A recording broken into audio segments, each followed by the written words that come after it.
White pilot calls cops on black teen, speechless when his mom arrives and she's the airline owner. At just 16, Ethan Williams was no ordinary teenager. His passion for aviation burned brighter than most adults could ever comprehend. While his peers scrolled endlessly through social media feeds, Ethan's bedroom walls told a different story, lined with intricate aviation charts, photographs of legendary pilots, and meticulously detailed models of commercial aircraft. Today was supposed to be a milestone in his young life, the culmination of years of dreams and relentless study. Horizon Airlines had selected him to participate in their exclusive Career Shadow Day, a coveted opportunity where you would get unprecedented access behind the scenes of airport operations and meet real pilots. Guided by Ms. Tanya Brooks, a warm and knowledgeable representative from our, Ethan had already explored the control tower, marveled at the precise choreography of baggage handlers, and even sat inside the cockpit of a Boeing 787. His mind soaked up every technical detail with eager curiosity, proving his dedication was no fleeting hobby.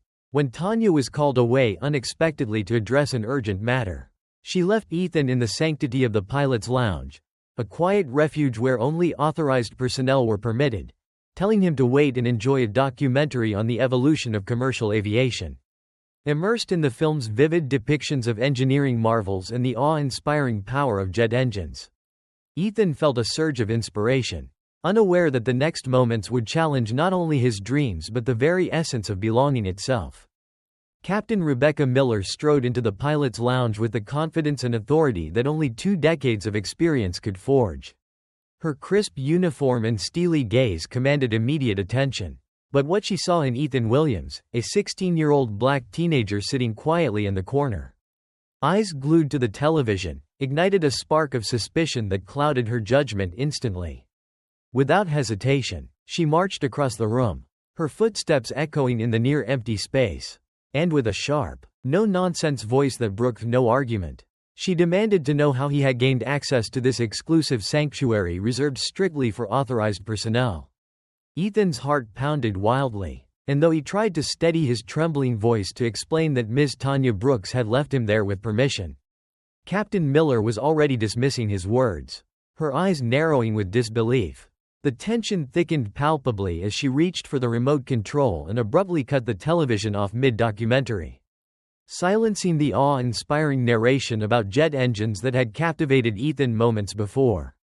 She grabbed the visitor badge dangling from his lanyard, scrutinizing it as if it were some forged artifact rather than the legitimate pass it truly was.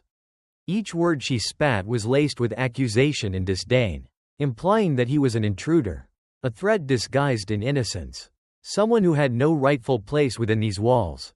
Her swift decision to radio security escalated the situation, turning a moment of quiet curiosity into a public spectacle of suspicion and exclusion. Ethan's pleas to call Ms. Brooks, to confirm his presence as part of the Career Shadow program, were drowned out by the mounting assumption of guilt. Around him, the room emptied, but whispers spread like wildfire beyond the lounge doors, drawing curious glances and wary stares from pilots and staff alike.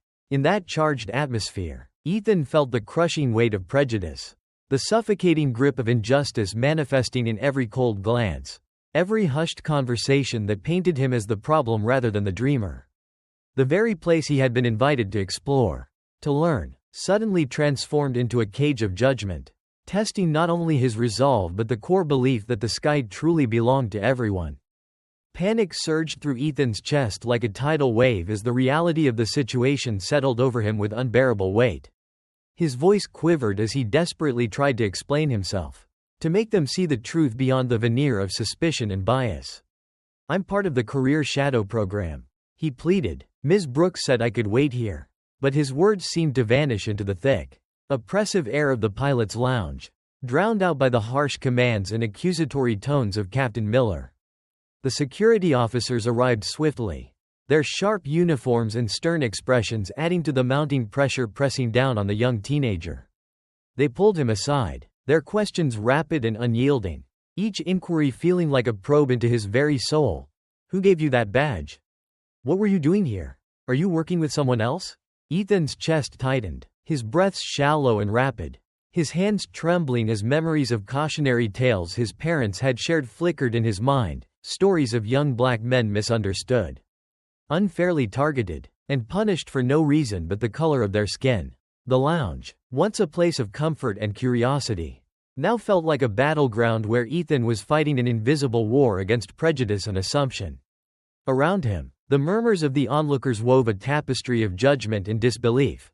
Eyes that once welcomed now pierced like daggers. Whispers that once offered camaraderie now twisted into silent accusations. Ethan's heart pounded so loudly he was sure it echoed in every corner of the room.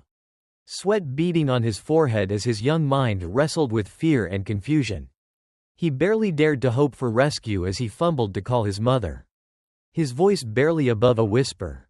"Mom, please come. I didn't do anything wrong." Each second stretched painfully, the 5-minute window feeling like an eternity as the security team prepared to take further action.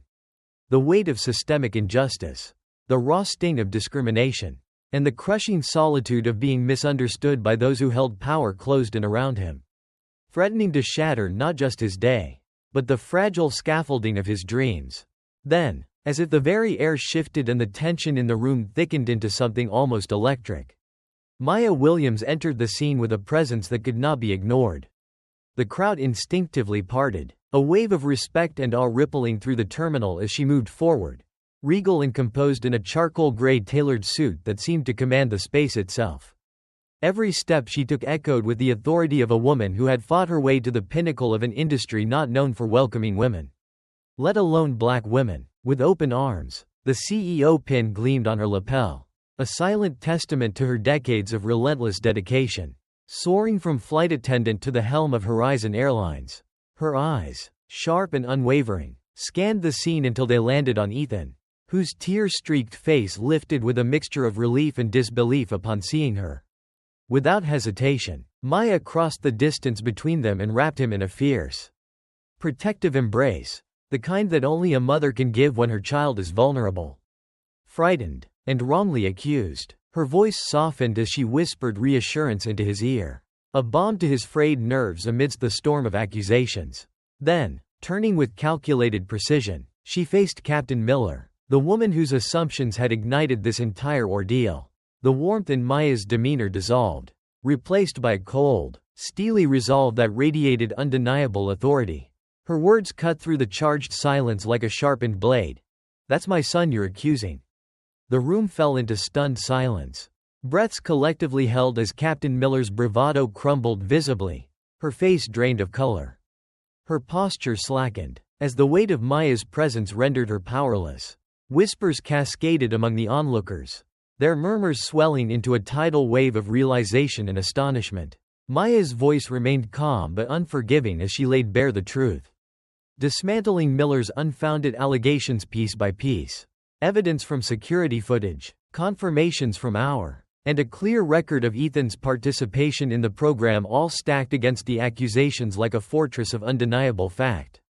The atmosphere, once thick with suspicion and fear, shifted palpably into one of reckoning and justice. Maya's words struck hard. Assumptions based on prejudice rather than fact have consequences, consequences that cannot be ignored when the very dignity of a young man's dream hangs in the balance. The crowd's energy morphed from tension to introspection as the profound implications of this moment settled over everyone present. In this charged, transformative moment, Maya Williams was not just a CEO wielding corporate power, she was a mother fiercely defending her child. An industry titan demanding accountability. And a catalyst for change poised to rewrite the narrative of who truly belongs in the skies above. The weight of truth settled heavily in the pilot's lounge as the layers of doubt that had clouded Ethan's presence began to peel away under Maya Williams's unwavering scrutiny. The security officers, once stern and unyielding, now stood with lowered gazes, their rigid postures softened by the undeniable clarity of the facts laid before them. One by one, the pieces of the puzzle clicked into place. The visitor badge was legitimate. Ethan's participation in the Career Shadow program was verified by our, and the security footage painted an irrefutable picture of an eager young enthusiast quietly absorbing the history of aviation rather than scheming any mischief. Yet, amid the relief that washed over Ethan, an even deeper reckoning unfolded. one that reached beyond this single incident and struck at the very core of the airline's culture. Maya's piercing gaze settled on Captain Rebecca Miller, the woman whose quick judgment and unchecked biases had ignited this public spectacle. The files she revealed were stark, multiple complaints, 3, to be exact, detailing instances where Miller's suspicion disproportionately targeted young employees of color, questioning their competence and place within the company. These weren't isolated events brushed aside. They were patterns of prejudice that had quietly eroded trust and dignity among the very people Miller was meant to work alongside. The atmosphere thickened with tension as Maya delivered her verdict with the precision and finality of a seasoned leader who understood the stakes. Effective immediately, she declared, "Captain Miller is suspended without pay pending a full review of her conduct." The words hung in the air like a gavel striking down injustice, signaling a clear break from tolerance of discrimination and a commitment to accountability. Miller's face flushed with a complex mix of shock, anger, and reluctant resignation as the reality of her actions, and their consequences, settled in. The manacles of prejudice she had wielded so freely now turned into chains that threatened to unravel her career. All under the watchful eyes of colleagues who had witnessed the drama unfold. Meanwhile, Ethan, still trembling from the ordeal, felt a bittersweet surge of vindication. His dream, once teetering on the edge of collapse, now shimmered with renewed possibility. Buoyed by the fierce protection and decisive action of his mother, the public nature of the suspension sent a powerful message throughout Horizon Airlines and beyond: prejudice, no matter how deeply ingrained or long tolerated, would no longer be swept under the rug. It was a turning point, not just for one young man or one misguided captain, but for an entire organization reckoning with the need for profound cultural change. As the crowd began to disperse and the hum of airport operations resumed, the echoes of this moment lingered, reminders that justice, when championed with courage and clarity, could transform fear into hope and exclusion into belonging. As the tension in the pilot's lounge slowly dissolved, Ethan's posture began to shift from one of defeated vulnerability to quiet resilience, each breath steadying the storm that had raged within him only moments before. Standing beside him was Captain Amanda Johnson, a towering figure of strength and grace whose own journey through the skies had been marked by the very obstacles Ethan now faced. Her 4 stripes gleamed with the hard-earned pride of a seasoned pilot. But it was her warm smile and gentle demeanor that offered Ethan the reassurance he so desperately needed. With a nod of invitation, she extended a hand and said, "Come with me, there's something I want to show you." Together, they walked toward Gate B-17, where the hum of airplanes taking off and landing created a soundtrack of possibility and promise.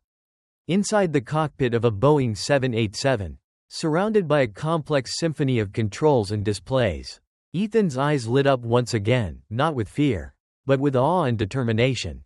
Captain Johnson patiently answered his detailed questions about flight control systems, emergency protocols, and thrust ratios, validating his passion and intellectual curiosity with genuine respect. In this moment, Ethan wasn't just a visitor, he was a future aviator being welcomed into the fold. His dreams no longer shadows but tangible goals within reach. Meanwhile, Maya watched from a distance, the CEO's visionary gaze softening into the tender concern of a mother who understood the fragility of hope and the power of affirmation. Later, in the quiet comfort of her executive office overlooking the runway, mother and son reflected on the day's events, the public ordeal and the private healing. The walls that once held only industry manuals now bore photographs of diverse pilots who had broken barriers, including Captain Amanda Johnson, a living testament to perseverance. Ethan spoke candidly about the lingering fears and doubts that had threatened to unravel him, but also about the strength he drew from his mother's unwavering support and the solidarity of those who believed in change. Maya shared stories of her own battles against skepticism and exclusion, reminding Ethan that the road ahead would demand courage but that he was never alone. Together, they embraced a shared mission: to transform Horizon Airlines into a place where fear no longer overshadowed dreams, where every aspiring pilot, regardless of background, could find a sky wide enough to soar. As the sun set behind the terminal, casting a golden glow over the planes ascending into the horizon, Ethan felt the weight of the past lifting. replaced by a fierce determination to claim his place among the clouds, proof that sometimes the most profound journeys begin not in flight, but in the courage to stand tall against adversity. The story of Ethan Williams and the pilot's lounge incident rippled far beyond the walls of Horizon Airlines, becoming a beacon of change and a rallying cry for inclusion in an industry historically marked by barriers. Months later, Ethan stood confidently before a diverse group of high school students gathered in a bright, bustling auditorium, a youth ambassador for the airline's New Horizon Futures mentorship program. The flicker of fear that once clouded his eyes had been replaced by a steady flame of determination and hope as he shared his journey candidly. Aviation isn't just about flying planes, he explained, his voice rich with sincerity and conviction. It's about mastering complex systems, embracing physics, communicating with precision, and above all, knowing you belong. Behind him, Captain Amanda Johnson nodded approvingly, now the official head of the mentorship initiative, her presence a living testament to resilience and representation. Together, they fielded questions ranging from the technical, about education requirements and flight mechanics, to the deeply personal, as young dreamers voiced their anxieties about fitting into a world that hadn't always welcomed faces like theirs.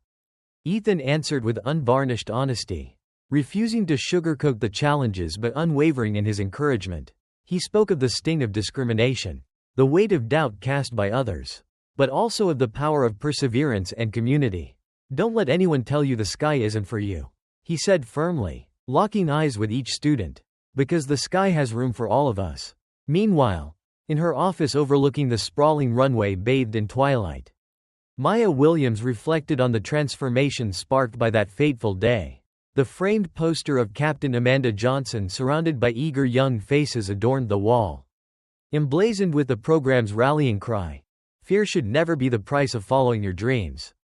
The words resonated deeply, embodying the airline's evolving culture, one that embraced diversity not as a checkbox, but as a catalyst for innovation and growth.